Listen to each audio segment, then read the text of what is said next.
जो ये बहुत बड़ी बड़ी बातें कही जा रही हैं कि जी भैरव आ गए, हनुमान जी आ गए, ये सब फेक है। दे वांट्स द अटेंशन। बस ये नेगेटिव एनर्जी जो है मूलाधार चक्र से एंट्री करने की कोशिश करते हैं शायद। नेगेटिव एनर्जीज जैसे जैसे बच्चे को क्या मन करता है, लाइटें बंद करो, कमरे के कोने को पकड़ लो और वहाँ बैठा हुआ रोता रहेगा, डिप्रेशन में जाता जा रहा है। मैंने देखा 10 महाविद्याओं की पूजा जनरली लोग घर में करने से डरते हैं। पहले तो लोगों को यही नहीं पता what is the mean of the Kali. काल नियंत्रणात् काली, जो काल को नियंत्रण कराए। और काल कौन है? काल means Shiva and Shiv means time. जो टाइम को गति देती है, जो समय को गति देती है, वो काली है। अब जैसे मैं तंत्र की बात कर रहा था आपसे, तंत्र में बहुत सारी मुद्राएं बताई गई हैं, बहुत सारी टेक्निक्स, लेकिन मैं भक्ति की बात करूं तो सिंपल एक ही शब्द है, शरणागति। एक कोई व्यक्ति आए, उन्होंने बोला मेरा तो कोई काम नहीं हो रहा, कृष्ण जी मेरी नहीं सुनते हैं। मैंने कहा जो भक्त होगा वो कभी डिमांड नहीं कर सकता, मांग ही नहीं सकता। जो देना जानता है, जो छीनना नहीं जानता, वह भक्त है। अभी तो तुम्हारा विद्वेष खत्म नहीं हो रहा कि पड़ोसी ने मर्सिडीज खरीद ली, मैं कब खरीदूंगा? अरे खरीद ली, तुम्हें तो आशीष देनी चाहिए, तू और तरक्की कर बेटा। आज बच्चा माँ बाप की सेवा इसलिए नहीं कर रहा है कि माँ बाप की सेवा करनी है, वो इसलिए कर रहा है कि ये जब मरेगा ना तो ये प्रॉपर्टी मुझे दे करके जाएगा। जिस दिन वो इस तरीके से करेगा कि तू प्रॉपर्टी दे या ना दे, ये मेरा फर्ज है, मुझे मेरा माँ चाहिए, मेरी बाप चाहिए, बस ये है भक्ति। आज वास्तु के नाम पर एक कह दिया जाता है कि मेन गेट के ऊपर पंचमुखी हनुमान जी रखो, बिठा दो, तुम्हारा वास्तु ठीक हो जाएगा। मुझे एक बात बताओ साहब, मूर्ति वाले की दुकान के अंदर सैकड़ों मूर्तियां होती हैं, तो उसका वास्तु क्यों नहीं ठीक होता? क्या पत्थर में भगवान है? मैं चाहता हूँ कुछ चमत्कार की बातें बताएं, जो असंभव था वो संभव हो गया। 2012 में कोई व्यक्ति थे, वो मेरे पास आए, तो उन्हें लगता था कि शायद मुझे टिकट मिल भी सकता और नहीं भी। तो मैंने उनको बोला कि आप ये माई के मंत्र हैं, इन मंत्रों के साथ काशी विश्वनाथ में रुद्राष्टाध्यायी के साथ माँ बगलामुखी के कुछ मंत्र थे। माई की, बाबा की इतनी असीम कृपा हुई कि उनको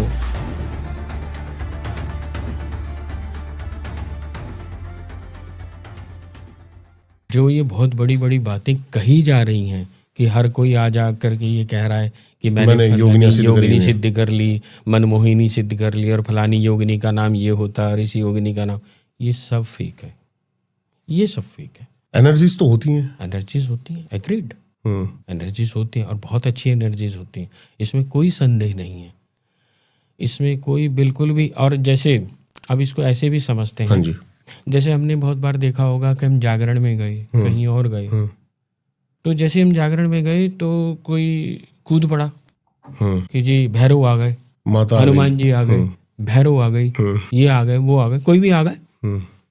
और मेरी पता नहीं क्या एक दिलचस्पी शुरू से रही, बचपन में जब मैं छोटा था तभी से ही ऐसे देखता था, अपने दोस्त को बोलता था देख अभी थोड़ी देर में ना ये कूदेगा। क्यों? ऐसी महिलाएं पहले से तैयार होकर आती हैं, लाल साड़ी पहन के जरूर आएंगी, पूरा उनका मेकअप, उनका पोस्चर वो एग्रेसिव होता है, पहले से बता रहे हैं। दे वांट्स द अटेंशन, बस दैट्स इट। 90% ये फेक केस चल रहा है, 90%। लेकिन मिलता क्या है इससे? सिर्फ अटेंशन। अटेंशन। दो बातें हैं, उनको ऐसा लगता है कि हम स्पेशल हो जाएं, घर में कोई उनको कदर नहीं कर रहा, घर में कोई देख नहीं रहा, अब उन्हें ऐसा लगता है हमें सुपर नेचुरल पावर मिल गई है कोई, या जब इस तरह की कोई शक्ति उनके साथ जुड़ जाती है, उनकी रिस्पेक्ट कहीं बढ़ जाती है, घर में, परिवार में, समाज में लोग उनको सुनना शुरू कर देते हैं, तो वो अटेंशन ग्रैब करने की कोशिश करते हैं। लेकिन बहुत सारी लेडीज ऐसी भी हैं जो कहती हैं मेरे पे प्रेत बाधा है, या फिर एक ऐसा प्रेत मेरे साथ संभोग करता है। ये कितना आपको लगता है? मैं ये बिल्कुल सही कह रहे हैं आप, प्रेत कह लो या कोई ऐसी नेगेटिव एंटिटी कह लो या कोई और कह लो कि आ जाता है या संभोग करता है। अब इसमें दोनों बातें हैं।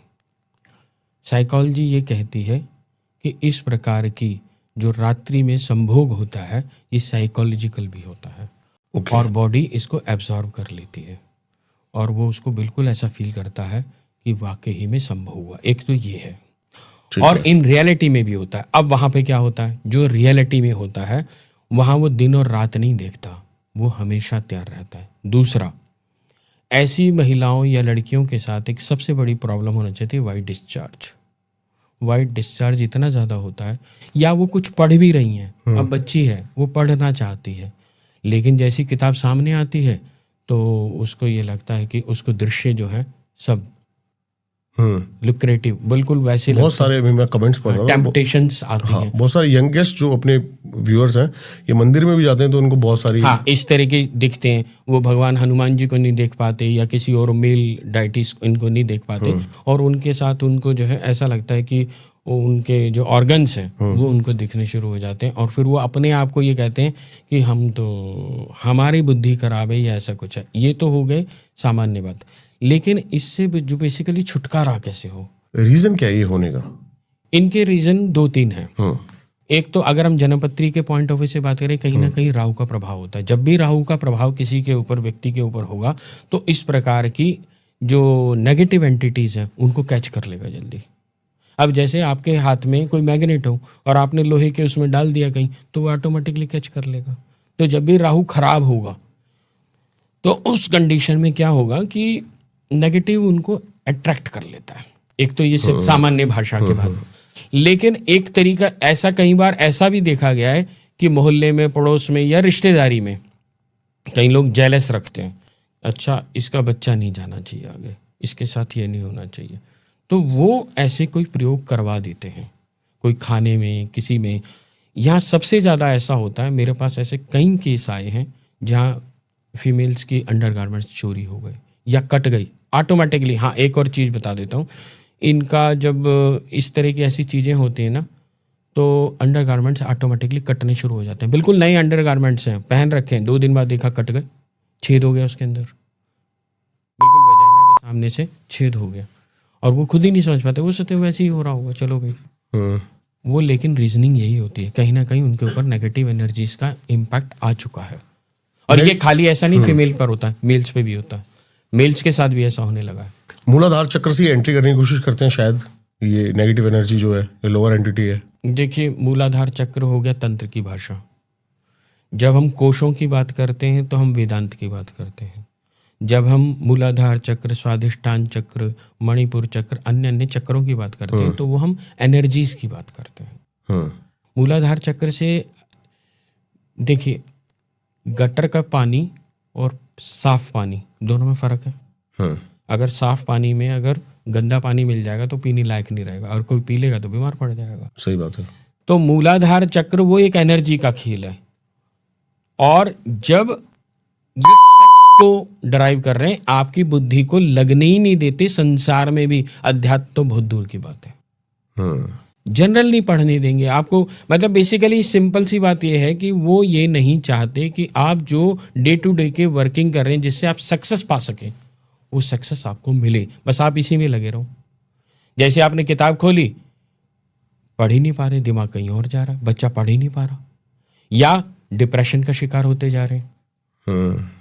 नेगेटिव एनर्जीज जैसे जैसे, बच्चे को क्या मन करता है, लाइटें बंद करो, कमरे के कोने को पकड़ लो और वहां बैठा हुआ रोता रहेगा, उसे ये नहीं पता मैं क्यों रो रहा हूं। या मम्मी मुझे कुछ खाना नहीं पीना, 4 दिन से पड़ा हुआ, क्यों पड़ा हुआ? डिप्रेशन में जाता जा रहा है। घर वाले परेशान हैं कि भाई डिप्रेशन में हमारा बच्चा जा रहा है, उन्हें दिख रहा है कि डिप्रेशन में जा रहा है, पर कैसे निकाले? जितना वो उससे बात करने की कोशिश, तो एग्रेसिव हो जाता है, उसको समझाने की कोशिश करते हैं, एग्रेसिव हो जाता है। उसके लिए सबसे आसान तरीका क्या है? सबसे आसान तरीका है उस घर का वातावरण पॉजिटिव बनाया जाए सबसे पहले। और उसका तरीका क्या है? चाहे आप हनुमान जी में अगर भक्ति रखते हैं तो हनुमान जी महाराज से निवेदन करें, हनुमान जी महाराज की लगातार 108 चालीसा डेली लगातार करना शुरू कर दें, 40 दिन तक आप बाहर आ जाएंगे। सिंपल सी बात है। बगलामुखी चालीसा, बगला अष्टोत्तर शतनाम या खड़गमाला, अगर तीव्रता है उसके अंदर किसी चीज के अंदर, क्योंकि इंटेंसिटी के ऊपर डिपेंड करता है कि किस इंटेंसिटी पर ये सारे वार हो रहे हैं, कितना वो समस्याएं आ रही हैं। तो बगलामुखी अष्टोत्तर शतनाम या खड़गमाला आप करें 40 दिन। और अगर विशेष रूप से बहुत ही ज़्यादा नेगेटिविटी जैसे कई बार आपने देखा होगा, या बहुत सारे लोग ऐसे मुझे आके बोलते हैं हम फलानी जगह में गए, किसी की दुकान पे गए, किसी के घर में गए, हम सही सलामत थे, सब कुछ सही था, उसके घर में जाते किसी सिर दर्द होना शुरू हो गया, अजीब सी एक लगने लगा। हम आपस में गए, 2 भाई गए या कुछ भी गए, हस्बैंड वाइफ गए, कुछ एक खिंचाव सा होने लगा, लड़ाई सी होने लगी, हमारा मन ही नहीं कर रहा। ऐसी जगह पे जो भी पॉजिटिव एनर्जीज होती हैं या पॉजिटिव लोग होंगे वो वहाँ जा ही नहीं पाते हैं, वो बैठ ही नहीं पाते हैं। तो ऐसे लोगों को अगर इससे बाहर आना है, बहुत सिंपल एक तरीका है, 44 दिन का माँ बगलामुखी का सरसों के तेल का एक दिया जागृत कर दें। सरसों 44 डेज के लिए, 44 डेज माँ बगलामुखी के सरसों के तेल का जागृत करें, माँ से निवेदन करें, अर्जी लगाएं माँ को कि अगर ऐसी कोई भी समस्या है माँ मुझे इससे बाहर निकाल। एक बेटा माँ से यही तो कहेगा कि माँ मेरी ये समस्या है, तू सुनेगी। लेकिन मैंने देखा 10 महाविद्याओं की पूजा जनरली लोग घर में करने से डरते हैं क्योंकि तांत्रिक विधानों में आता है। देखिए इसके 2-3 वजह हैं। जब रामकृष्ण परमहंस ने पहली बार माँ काली को पूजा को और उनकी बातों को बताना शुरू करा तो सब लोग उनको तांत्रिक कहने लग गए थे। और पुराने जमाने में, मतलब आज से लगभग कोई 50, 60, 70 साल पहले, कोई अगर काली की पूजा करता था उसके घर के पानी नहीं पीते थे, कहते ये तांत्रिक है ये। क्यों? क्योंकि ज्ञान की कमी थी। हम भक्ति में किसी के भी साथ जुड़ेंगे, उसका प्रयोग क्या है। देखिए मैं कई बार बोल चुका हूं, पर्पस क्या है, वही है ना कि देखिए एक डायनामाइट है, उस डायनामाइट से आप रास्ता भी निर्माण कर सकते हैं पहाड़ के अंदर, तो रास्ता बन गया। लेकिन अगर उसी डायनामाइट को किसी के मकान के नीचे लगा दोगे क्या होगा? उड़ जाएगा। तो उसी एनर्जी को यूटिलाइज कैसे कर रहे हैं, आपका पर्पस क्या है, उसको क्यों कर रहे हैं आप। अगर आप किसी का विध्वंस करने के लिए करना चाह रहे हैं तो आप ये समझ लीजिए उसका तो विध्वंस पता नहीं होगा या नहीं होगा, आपने अपना विध्वंस तो कर लिया, अपना विध्वंस तो कर लिया। माँ बगलामुखी कभी साथ नहीं देती, ना काली साथ देती। पहले तो लोगों को यही नहीं पता what is the mean of the Kali. काल नियंत्रणात् काली, जो काल को नियंत्रण कराए। और काल कौन है? हु इज ए काल? काल means Shiva, and Shiv means time, जो टाइम को गति देती है, जो समय को गति देती है, जो समय को चलाना सिखाती है। आप एक सिंपल रॉड ले लीजिए इतनी लंबी, उसे रख दीजिए, वो सालों तक ऐसी पड़ी रहेगी। लेकिन अगर उसी रॉड को आप मोड़ करके 360 डिग्री का पहिया बना दें और उसे हल्का सा मूव करा दें तो पहिया चलना शुरू हो जाएगा। उस समय को जो चलाती है, जो वो काली है। काली वो नहीं है। अब हमें दिखाया बताया ही गलत जा रहा है तो हम क्या करें? अब जैसे मंदिर में कोई गया माँ काली के, उस वहाँ पर दिखाया जाता है कि भाई माँ काली ने जो है इतने मुंड माल पहन रखे हैं, जिह्वा बार है, नग्न अवस्था में है, चिल्लाती हुई, केश उसके खुले हुए हैं और कूदती हुई आ रही है। ये हमको हमारी बुद्धि के अनुसार समझाया गया, डिपिक्शन है। ऐसे नहीं है इन रियलिटी में। इन रियलिटी में अगर कोई वाकई में ऐसी कोई स्त्री हमारे सामने आ जाएगी, बड़े से बड़ा भक्त भी होगा ना, तो मेरा तो ये विश्वास है कि वो तो भग जाएगा। हाँ। मैं तो कम से कम नहीं खड़ा हो सकता। सही बात है। असलियत में इसका मतलब क्या है? ये आइकॉनोग्राफी है। इसका मतलब क्या है? जिह्वा भार क्यों है? ये जो मुंडमाल हैं ये 51 हैं।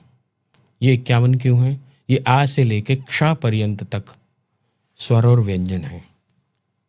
स्वर जो होते हैं वो स्वयं शिव है और व्यंजन जो होते हैं कवर्ग, चवर्ग, टवर्ग, तवर्ग, पवर्ग, ये जितने भी का से अणा तक के जितने भी स्वर और व्यंजन होते हैं ये जिह्वा से बोले जाते हैं। ये व्याखरी हो जाती है, इसलिए माँ काली की जिह्वा बाहर है। और ये आ से लेकर शा पर्यंत तक जितना भी स्वर और व्यंजन है वो उसके यहाँ पर है। और ये सारा ब्रह्मांड में वो एनर्जी फैली हुई है जो गति दे रही है इस ब्रह्मांड को, इसलिए वह काली है, इसलिए निर्वस्त्र है वो, ना कि वो है। अब यत पिंडे तद ब्रह्मांडे, जो ब्रह्मांड में है वो मेरे भी पिंड में है। जो एनर्जी बाहर है वो एनर्जी मेरे अंदर भी है, बस उसे जागृत करने की आवश्यकता है। अगर हमने उसे जागृत कर लिया तो यानी आपकी काली जागृत हो गई। अब काली कौन है? काल जो समय, और बिना शिव के कोई जागृत नहीं हो सकता, क्योंकि शिव सबका बेस है। शिव ही तो बेस है। आप किस पे बिलीव करते हो, तंत्र पे या भक्ति पे? तंत्र बिना भक्ति के कैसे होगा? पावरफुल ज्यादा क्या है दोनों में से? क्योंकि एक श्रद्धा, भाव, बिना भाव के तंत्र काम नहीं करता। ये पहली बात तो, जो आज जो सब समझ रहे हैं, जिस तंत्र को सब समझ रहे हैं, वो तंत्र नहीं है कि ये कर दो तो ये हो जाएगा, ये कर दो तो ये हो जाएगा, नींबू काट दो तो ऐसा हो जाएगा, चौराहे पे ये तंत्र नहीं है। These all are the black magics. और ब्लैक मैजिक का स्थान कभी भारत ने नहीं दिया, ये अफ्रीका का ओरिजिन है। भारत ने तो सबको ज्ञान दिया है। भारत का मतलब, स्वयं भारत का मतलब क्या है? भा यानी ज्ञान, रत यानी रहने वाला। जो ज्ञान में रत रहने वाला है वह भारत। इसलिए हम भारतीय हैं, क्योंकि हम ज्ञान को प्रथम वो देते हैं। हमने मां सरस्वती को पूजा है, जो ज्ञान की देवी है, ना कि हमने किसी ऐसे अंधविश्वासी को दिया। हमारे यहाँ वेदांत क्यों आया? वेदांत पूरा पूरा ज्ञान से परिपूर्ण है, और उसी अथर्ववेद में से ही तो सारा का सारा तंत्र है। आप तंत्र समझाइए पहले, तो थोड़ा सा डिफाइन करिए, तंत्र है क्या एक्चुअल में? तंत्र मीन्स एनर्जी। तनु विस्तार इति तंत्र। इस बॉडी के माध्यम से उस एनर्जी से कनेक्ट करना। अब आप इसको सिंपल भाषा में जनरल आदमी के लिए समझाने की प्रयास करते हैं। देखिए, जब किसी व्यक्ति को बुखार होने लगे, ठंड लगे, कुछ भी होगा, तो उसको अंदर में आभास होगा ना पहले कि मुझे ठंड लग रही है। कोई बाहर वाला तो बाद में बताएगा, पहले अनुभव अंदर होगा। चाहे ठंड का हो, काम का हो, क्रोध का हो, अन्य किसी का भी हो। तो ठीक इसी प्रकार से जब हम उस ऊर्जा से जुड़ना चाहते हैं, तो पहले अपने आप की बॉडी को हमें प्यूरिफाई करना होगा। तंत्र के थ्रू, मंत्र के माध्यम से। अब पहले हमें, जैसे सपोज करो, अब ये गिलास रखा हुआ है, इसमें पानी रखा हुआ है। इस पानी को कंटेन इसलिए रखा हुआ है क्योंकि इसकी डेंसिटी हाई है। अगर इसी पानी को एक कागज के गिलास में रखोगे तो हो सकता है 10 मिनट में फट जाएगा और वो पानी फैल जाएगा चारों तरफ। अगर हमने कोई साधना कर भी ली और हमने वो ऊर्जा इकट्ठी कर भी ली, तो क्या हमारी बॉडी उसको कंटेन करने में क्षमता रखती है? कितने दिन तक हम, अब इसको बहुत मोटी भाषा में सपोज करो, एक बाप है जिसके पास 10 करोड़ रुपए पड़े हुए, उसने अपने बेटे को दे दिया। वो नालायक है कि बेटा जा बिजनेस कर ले। पता चला वो 5 करोड़ रुपए उसने दिए, वो 5 करोड़ रुपए 5 महीने में बट्टे लगा के आ गया कि मैंने तो कर दिया, जीरो हो गया। क्यों? क्योंकि उसे ज्ञान ही नहीं है कि कैसे उस बिजनेस को एक्सपेंड करना है, उस 5 के 50 कैसे बनाने हैं। तो ठीक इसी प्रकार से जब तक आपको यही ज्ञान नहीं है कि जो मंत्र साधना आप करने जा रहे हैं उसको कंटेन करके कैसे एक्सपेंड करेंगे, आप उस सबसे पहले अपना शुद्धिकरण अपना करेंगे ना। सही बात है कि आप उस मंत्र को ले आए, उसको रख पा रहे हैं। इसीलिए हमारे यहाँ बोला गया है विशेष रूप से कि ब्रह्मचर्य। अब यहाँ ब्रह्मचर्य को भी गलत से डिफाइन करा गया। देखिए, उस एनर्जी को सही दिशा देना। ब्रह्मचर्य का मतलब ब्रह्म के आचरण को जानने वाला ब्रह्मचारी होता है, ना कि संभोग। ना, मुझे एक बात बताओ, क्या राम ब्रह्मचारी नहीं थे? क्या भगवान कृष्ण ब्रह्मचारी नहीं थे आज की भाषा के हिसाब से? क्योंकि भगवान कृष्ण के तो संतान थी, बिना संभोग के तो संतान नहीं हो सकती। राम के भी 2 संतान थी। और हमारे यहाँ कौन से ऐसे ऋषि हैं जिनकी 1 या 2 पत्नियां नहीं थी और जिनके आगे संतान ही नहीं थी? तो आज की भाषा के हिसाब से, आज की परिभाषा के हिसाब से तो ये हुआ कि जो संभोग कर ले उसका ब्रह्मचर्य नष्ट। नहीं, ऐसा नहीं है। राजा परीक्षित की कहानी सुनो। सबकी मतलब आप जो हैं, महर्षि पाराशर वेद व्यास कैसे हुए? महर्षि पाराशर जिस समय नदी को पार करके जाने लग रहे थे, तो वहीं से तो जब उन्होंने सत्यवती को कहा कि, और उनसे स्पष्ट रूप से बोला मैं तुझसे संभोग करना चाहता हूं, और उन्हीं से तो वेद व्यास पे। क्या राजा ऋषि पाराशर को नहीं पता था कि ब्रह्मचर्य समाप्त हो जाएगा? तो इसका मतलब क्या हो? जो ब्रह्म के आचरण को जानता है। अगर इतनी ही गंदी चीज है तो उसने, उस ईश्वर ने, उस विधाता ने ये बनाया ही क्यों? सही बात है। और उसका तो पहला ही एक ही काम है, प्रकृति का पहला काम क्या है? विस्तार, एक्सपेंशन। मेल और फीमेल बनाया ही क्यों? अगर इतना ही गंदा था तो। नहीं, मैं ओशो को भी पढ़ रहा था। ओशो तो बिल्कुल इस बात से नकारते हैं। वो कहते हैं जीवन ऊर्जा है और इसको बहने देना चाहिए। इस पे कोई प्रतिबंध लगाओगे तो बांध टूटने में बहुत। अब इसमें समझने की फिर बात है, ऊर्जा के साथ खेलना जिसे आ गया वही तो तांत्रिक है। वो तांत्रिक है, ये तांत्रिक नहीं है कि उसके घर पे ये बंधन लगा दो, इसके घर से ये हटा दो। नहीं, जिसे पढ़ना आ गया वही तो आईएएस बनेगा। जिसे पढ़ना ही नहीं आया वो आईएएस कैसे बनेगा? सही बात है। जो एनर्जीज को समझना आना चाहिए पहले तो। अब एनर्जीज को समझने के लिए पहले आपकी बॉडी के अंदर, आपके अंदर वो कंटेनिंग पावर होनी चाहिए। अब आप मान लीजिए आप पहले अपने आप को प्यूरिफाई करेंगे, डिटॉक्स करेंगे, आयुर्वेद की भाषा में डिटॉक्स, शुद्धिकरण। उस शुद्धिकरण को कर लिया, जैसे शुद्धिकरण हो जाएगा तो उसके उपरांत क्या होगा, जब आप जैसी जो भी मंत्र करेंगे वह मंत्र की ऊर्जा आपको मिलनी शुरू हो जाएगी। अब एक मंत्र को आपने पुरुष चरण के माध्यम से कैसे न कैसे करके सिद्ध करते चले जा रहे हैं। अब उसकी ऊर्जा और दूसरा भगवती, भगवान जो भी कुछ है ये इस स्वरूप में नहीं होते जिस स्वरूप में हमें बताया जाता है, या ये हमारी बुद्धि के लिए, क्योंकि हम जड़मती हैं, बुद्धि हमारी मोटी है, तो उसे कैसे समझाओगे आप? उनके 4 हाथ हैं, उनके ये है, उनके वो काम करने के तरीके हैं कि वो अंकुश भी लगा सकते हैं, वही अंकुश हटाया भी जा सकता है, लगाया भी जा सकता है, वो सारी चीजें हैं। तो इसलिए उस भगवती को, उस ईश्वर को, असलियत में जब हम दुर्गा सप्तशती पढ़ते हैं तो उसमें स्पष्ट रूप से आता है कि भगवती किस स्वरूप है? भगवती मंत्रात्मक स्वरूप है भगवती का। अगर आप मंत्र को करते जा रहे हैं तो वो ऊर्जा आएगी। वो ऊर्जा कहाँ आ रही है? आपकी बॉडी में। वो आप अब उस ऊर्जा के माध्यम से आप अपने जीवन का लक्ष्य क्या निर्धारित करना चाहते हैं, उस पहली बात, सबको तांत्रिक बनने की आवश्यकता नहीं है। अब किसी को हार्ट अटैक हो गया तो क्या पहले वो डॉक्टर बनेगा फिर हार्ट का ऑपरेशन? सही बात है। सबको तांत्रिक बनने की आवश्यकता नहीं। आज एक तो ये बाढ़ लग गई कि हर कोई तांत्रिक नहीं भैया, और जिस भाषा में वो समझाने की कोशिश कर रहे हैं मैं तो उससे बहुत किनारे करता हूँ। अब जैसे मैं तंत्र की बात कर रहा था, आपसे भक्ति की बात कर रहा था, तंत्र में बहुत सारी मुद्राएं बताई गई हैं, हाँ, बहुत सारी टेक्निक्स, वो ऊर्जा है। लेकिन मैं भक्ति की बात करूं तो सिंपल एक ही शब्द है, शरणागति, जो प्रहलाद ने करी। कहना बड़ा आसान होता है। मेरे पास भी बहुत सारे लोग आते हैं। एक कोई व्यक्ति आए, उन्होंने बोला मैं वृंदावन का हूँ, मेरा तो कोई काम नहीं हो रहा, कृष्ण जी मेरी नहीं सुनते हैं, फलाना नहीं सुनते, और मीरा की तो ये है मीरा। मैंने कहा आप मीरा जितने भक्त हो गए क्या? मीरा ने, जो भक्त होगा वो कभी डिमांड नहीं कर सकता, मांग ही नहीं सकता, उसकी जीवान सिल जाएगी। भक्त देना जानता है, मांगना नहीं जानता, जानता ही नहीं मांगना। और नवधा भक्ति का अंतिम चरण तो ये होता है, भक्त की एक ऐसी अवस्था जागृत हो जाती है कि छाती फट करके मृत्यु हो जाती है और उसकी आत्मा ईश्वर में विलीन हो जाती है।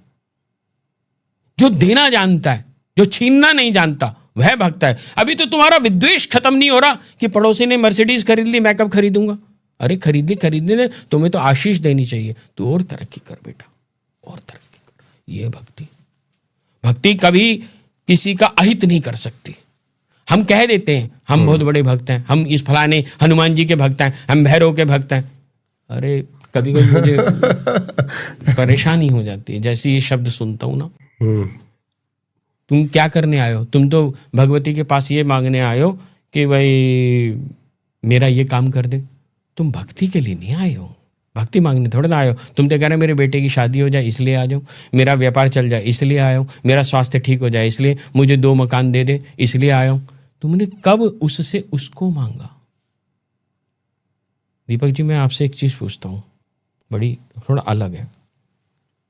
अभी अभी अगर आपको कोई आशीष मिल जाए और ये आशीर्वाद की शक्ति के माध्यम से आपको ये पता चल जाए कि आपके 800 जन्म आज तक हो चुके हैं और इन 800 जन्मों में आपने 1000 बच्चे पैदा कर लिए, इतनी शादियां कर ली, इतने मकान बना लिए, इतना ये सब, और हर बार कभी भोले भंडारी के यहाँ काशी विश्वनाथ में, कभी तिरुपति बालाजी में, कभी बद्रीनाथ और कभी केदारनाथ जाकर के एक ही चीज़ मांगी कि मुझे मकान दे दे, मुझे दुकान दे दे, मुझे पत्नी दे दे, मुझे ये दे दे, मुझे वो दे दे।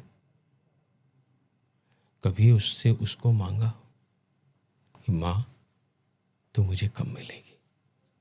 आज बच्चा माँ बाप की सेवा इसलिए नहीं कर रहा है कि माँ बाप की सेवा करनी है, वो इसलिए कर रहा है कि ये जब मरेगा ना तो ये प्रॉपर्टी मुझे दे करके जाएगा, इसके पास इतनी प्रॉपर्टी है।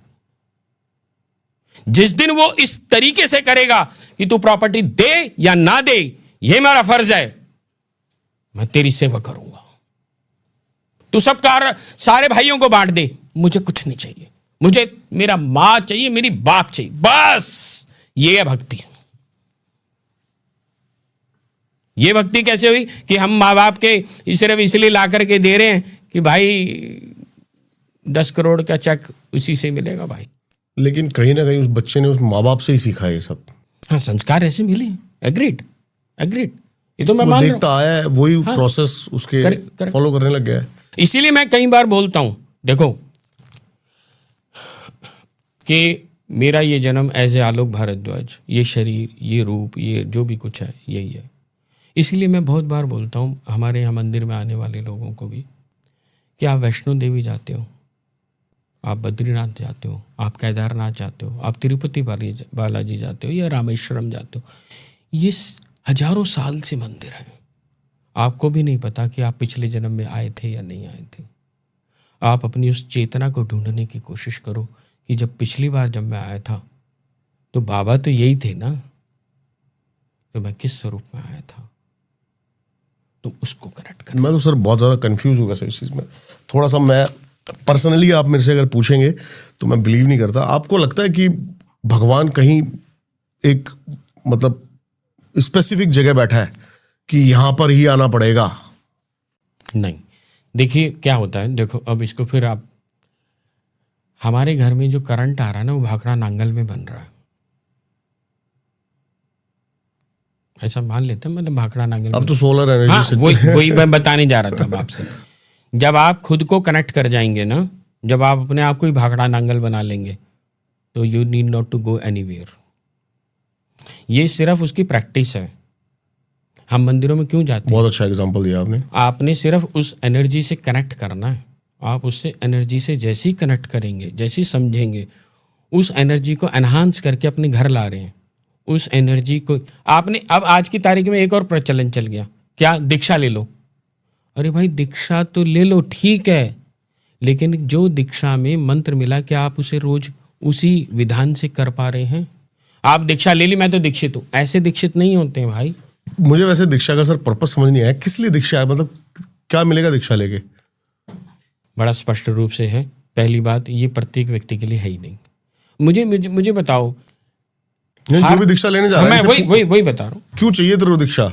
भाई हर एक को आईएएस के एंट्रेंस एग्जाम में क्यों बैठना है? हर एक को सीए के एग्जाम में क्यों बैठना है? और बहुत सारे लोग तो सिर्फ इसलिए बैठते हैं, वही आपके पहले वाली बात आ जाती है, इसमें मांग चाहिए बस कुछ नहीं, वो भी है। कई लोग बेवकूफ़ बनाने के लिए बैठते हैं। माँ बाप कह रहे हैं यार सीए के एग्जाम में बैठ जा, पता नहीं दिमाग 1 साल तो कम से कम शांति रहेगी।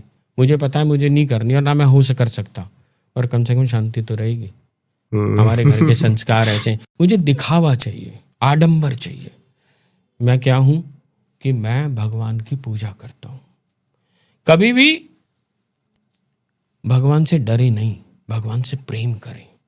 भगवान डरने की चीज है ही नहीं, प्रेम करने की। प्रेम, लेकिन जितने भी आज 1 लोटा जल चढ़ रहा है रोज, इससे कुछ नहीं होता। ये डर के मारे चढ़ रहा है। वाहियात, सबसे वाहियात चीज ही यही है, ये कर दो तो ये हो जाएगा। मैं स्पष्ट रूप से बोलता हूं, ऐसा कर दोगे बिल्कुल नहीं होगा, तुम करते रहो। चलो, तुम्हारे माँ बाप भी तो यही कर रहे थे, तो अगर ऐसा ही होना था, मुझे एक बात बताओ, हिंदुस्तान गुलाम क्यों हुआ? डर के मारे। क्या पहले भक्ति नहीं होती थी? क्या पहले पूजाएं और ये सब नहीं था? क्या तंत्र अब ज्यादा हो गया? अगर तंत्र से ही, कृष्ण जी ने मुझे बात बताओ, जिस समय दुर्योधन के पास वो गए तो क्या उसकी बुद्धि को बांध करके 5 गांव नहीं मांग सकते थे कि भाई पांडवों, मैंने तुम्हारा वो काम कर दिया और उसकी बुद्धि बांधी मैंने और उससे मांग लिया और ये लो भी तुम्हारे 5 गांव आ गए या आधा राज्य आ गया, जो भी कुछ आ गया। ऐसा तो नहीं हुआ। कृष्ण जी ने तो कोई तंत्र नहीं करा, उन्होंने तो कर्म पर विश्वास करा। क्योंकि इन्हें पता है जब लक्ष्मण जी को शक्ति लगी और वो बेहोश हो गए तो हनुमान जी ने कोई चुटकी नहीं बजाई, कोई जल को फूंक करके अपने आप पिला नहीं दिया। हनुमान जी स्वयं खड़े थे। आज सो कॉल्ड उनके भक्त कहते हैं हनुमान जी का मंत्र पढ़ के हम पिला देंगे और ये खड़ा हो जाएगा, ठीक हो जाएगा। हनुमान जी ने लक्ष्मण जी को नहीं खड़ा करा, कहीं ऐसा नहीं था। आप जितना भी महाभारत पढ़ लें, रामायण पढ़ लें, वो अंधविश्वास से बाहर लेकर आएगा। जो भी अंधविश्वास में लेकर के जा रहा है वो तांत्रिक है ही नहीं। पहली बात मैं स्पष्ट रूप से बोल देना चाहता हूं, वो तांत्रिक नहीं हो सकता, नहीं हो सकता, नहीं हो सकता।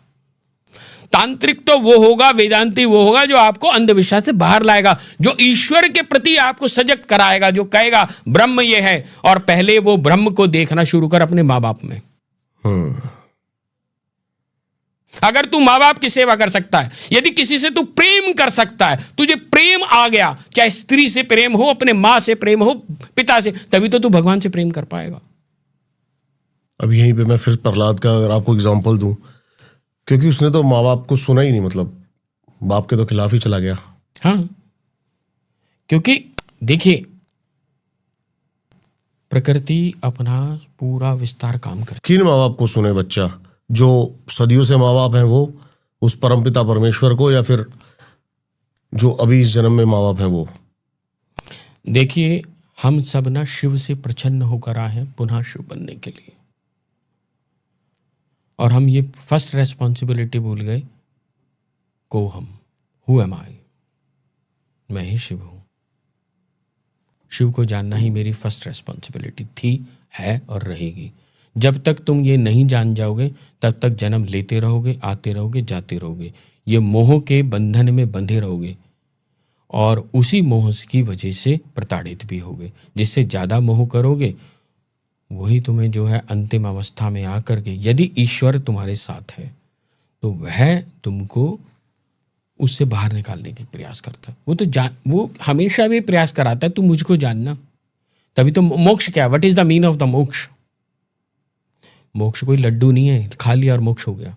बहुत सारे लोग कहते हैं ये मंत्र कर लो इससे मोक्ष हो जाएगा। 12वें घर के अंदर फलाना ये घर बैठा हुआ है, केतु बैठा है, फलाना बैठा है, मोक्ष हो जाए। इससे मोक्ष होता है क्या? उसके आचरण देखो सारे जीवन भर के, क्या उसने जीवन में कभी किसी को रोते हुए बच्चे को कभी हंसाया?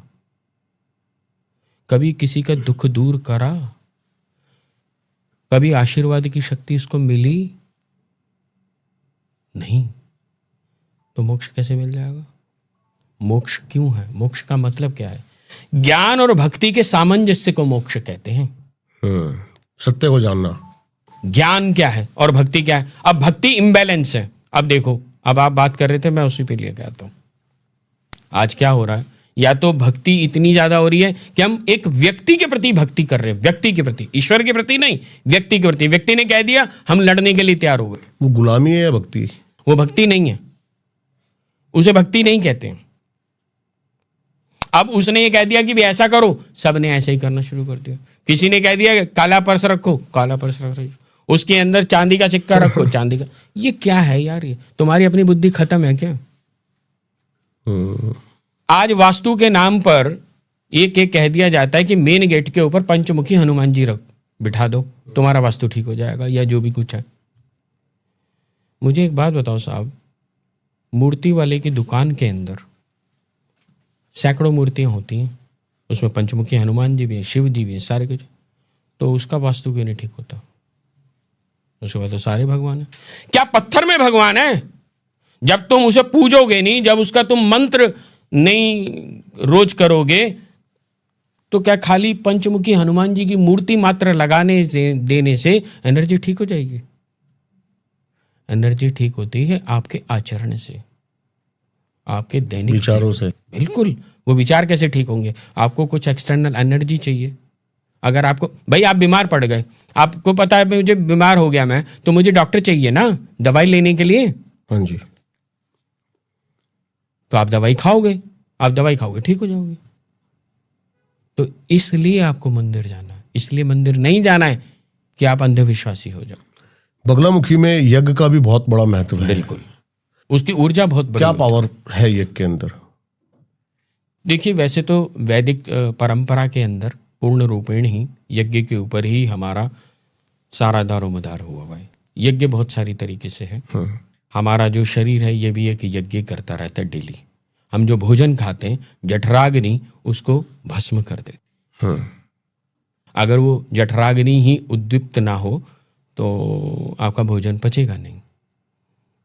तो ये जो सिस्टम है, ये जो नेचर है, नेचर खुद यज्ञ प्रतिदिन करता है। अब जो हमारे माध्यम से होने वाले कोई भी कर्म हैं, कभी अच्छे हो जाते हैं, कभी बुरे हो जाते हैं, जाने अनजाने भी हो जाते हैं, तो वहाँ कहीं ना कहीं डिस्ट्रैक्शंस भी आ जाते हैं। किसी जैसे कोई कह देते हैं कि नज़र लग गई, ऐसा कुछ हो गया, फलाना हो गया, ये हो गया, कहीं गए थे, कोई एनर्जीज कनेक्शन डिस्कनेक्ट हो गया, शरीर थका थका सा लगता है, आपको ऊर्जा चाहिए। मैं तो बहुत साधारण भाषा में बात करता हूँ। आज मोटिवेशनल स्पीकर बहुत सारे हैं, बड़े बड़े बिजनेसमैन की ऑटोबायोग्राफी पढ़ते हैं हम लोग, सब कुछ करते हैं। क्यों करते हैं? कि जिससे हमें मोटिवेशन मिले, जिससे हमें डायरेक्शंस मिले। अगर हमें सही दिशा पे जाना है तो अपनी एनर्जी को ठीक करना होगा। वो एनर्जी मिलेगी कहाँ से? यज्ञ से। पहले ये जानना होगा कि समस्या क्या है, तभी तो निवारण होगा। अभी आपके पास कैसे केसेस आते हैं वैसे? बहुत तरह के। कॉमन प्रॉब्लम क्या चल रही है? कॉमन प्रॉब्लम, जो सबसे बड़ी प्रॉब्लम है वो डिवोर्स की है। बहुत बड़ी प्रॉब्लम है। मैं कभी कभी व्यथित भी हो जाता हूँ इस बात को देख करके। आज अगर 1000 केस हैं तो उन 1000 केसेस में कम से कम बता रहा हूँ 600 से 700 सिर्फ डिवोर्स हैं, और बाकी है प्रॉपर्टी डिस्प्यूट। प्रॉपर्टी डिस्प्यूट या भाई की भाई ने जमीन दबा ली, कुछ और दबा लिया, इसका ये चाहिए। तो ये डिवोर्स केस का रीजन आपको क्या लगता है? ये तंत्र प्रॉब्लम है, दिमाग की प्रॉब्लम है? आज दिमाग की प्रॉब्लम ज़्यादा हो गई है, बहुत ज़्यादा। ना लड़कियां, ना बच्चे, ना लड़के। उस एक तो सबसे बड़ी समस्या साहब ये हो गई है कि 30 साल, 32 साल, 40 साल में जाके जब शादी होगी तो समझ इतनी परिपक्व हो जाएगी कि वो एडजस्ट नहीं हो सकता। आप कच्ची मिट्टी का जब घड़ा बनाते हैं ना, तो कच्ची मिट्टी लेते हैं तो उसको जो शेप देना चाहते हैं वो बन जाती है। तो 20, 22, 25 साल की उम्र जो होती है ना, वो शेप लेने की होती है। उसमें जो आपके साथ लड़की या लड़का कोई भी आता है तो वो शेप लेना शुरू, एडजस्ट होना शुरू हो जाता है। अब वो जब पहले से परिपक्व है, पका पकाया घड़ा है और आपके पास स्पेस इतना सही है, तो वो एडजस्ट कैसे होगा? होगा ही नहीं। दूसरा, आज हर एक को क्या चाहिए कि मुझे ये भी चाहिए, मुझे काम नहीं करना है, सारा दिन क्या करना है, रेस्टोरेंट में जाना है, वहां से खा के आएंगे, माँ बाप तेरे हैं मेरे नहीं है। लड़की ये सोचती है। लड़का सोचता है कि भाई तू सिर्फ मेरे तक सीमित है। ये सब चीजें हैं। तो वो कहीं ना कहीं क्लैशेस करते हैं। जब वो क्लैश करते हैं ना, वहां से समस्या आ जाती है। ये तो होगी बड़ी जनसाधारण सामान्य सी बातें। और कई बार ऐसी भी समस्याएं आ जाती हैं कि उनको ये पता ही नहीं लग पाता कि किन एनर्जीज की वजह से ये सब चीजें हो रही हैं। अभी कितने ही किस्से ऐसे मैंने देखे हैं, विशेष रूप से लड़कियों के अंदर। ऐसा तो खैर लड़कों में भी होने लग गया अब, लेकिन विशेष रूप से गर्ल्स में, कि जैसे अभी आप चर्चा भी कर रहे थे कि कोई रात्रि में आता है और संभोग करके चला जाता है, या इस तरह की समस्याएं बनती हैं। कोई ना कोई उनका पास्ट है, उस पास्ट में कभी कोई एनर्जी से वो कनेक्ट हुई और वो डिस्कनेक्ट ही नहीं हो पाई। किसी लड़के से जुड़ गई, किसी के साथ फिजिकल अट्रैक्ट हो गई, या कुछ ऐसा हो गया, तो उसकी वजह से क्या है, कोई एनर्जी उनके साथ जुड़ी रही है। जितने भी ये कोठे या इस तरह की व्यवसाय हैं, इंटीमेसी अटैचमेंट जो है कपल्स में आज के टाइम पे कम हो गई है, जिसकी वजह से ये एनर्जी, ये सब धारणाएं करवाती है।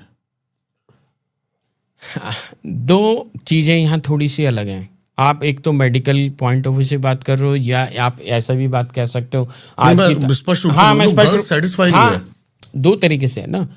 एक तो है कॉर्पोरेट कल्चर कि भाई लड़का जो हस्बैंड है वो रात को आ रहा है या लड़की जो है दिन के अंदर काम कर रही है, वो मतलब एक ही घर में हस्बैंड और वाइफ के 2 बेडरूम है, तो मिल ही नहीं पा रहे हैं। तो जब मिल ही नहीं पा रहे हैं तो वो कनेक्शन कैसे बनेगा, वो डेवलप ही नहीं हो पाएगा। पहली ये तो सामान्य सी बात है। लेकिन कहीं ना कहीं जो कल्चर बढ़ता जा रहा है वो नेगेटिविटी की तरफ ज्यादा जा रहा है। अब आप साहब एक चीज और बताऊं, प्रकृति ना नेगेटिविटी को जल्दी अट्रैक्ट करती है। अब कैसे? पॉजिटिविटी के लिए आपको बहुत कुछ करना पड़ेगा, नेगेटिविटी के लिए कुछ करना नहीं पड़ता। आप एक बाग लगाओ, उस बाग के अंदर 10 आम के पेड़ लगाओ। अब आम के पेड़ लगाने के लिए आपको एक माली रखना पड़ेगा, 10 आम के वो लगाने पड़ेंगे, रोज पानी खाद उनका DTT जो भी सब कुछ करना पड़ेगा। और वहां जो होने वाले खरपतवार हैं जो फालतू के, उन्हें आपको नहीं पड़ा देगा, वो बल्कि आम को और खाना शुरू कर देंगे। सही बात है। तो इसलिए नेगेटिविटी को पैदा नहीं करा जाता, इसीलिए नेगेटिविटी जल्दी अट्रैक्ट कर जाती है। इसलिए हमें पॉजिटिव दिशा कैसे देनी है, तभी मैंने बोला यज्ञ में आओ। समय समय पर वो खरपतवार है वो उसको हटा खरपतवार को अगर आप काटते चले जाओगे या काटोगे अपनी जीवन में से उस नेगेटिविटी को, तो आपकी बुद्धि सही रहेगी। पहली बात। अब जो बगलामुखी माई को जानने वाले हैं, मैं स्पष्ट रूप से बोल देता हूं, मां बगलामुखी चेतना की अधिष्ठात्री देवी हैं और चेतना स्वयं विष्णु। उस चेतना को जो रन कराने वाली शक्ति है वही बगलामुखी है। अब एक बच्चा IAS बनना चाहता है या एक बच्चा CA बनना चाहता है या कुछ और बनना चाहता है जीवन के अंदर, या कोई व्यापार भी करना चाहता है,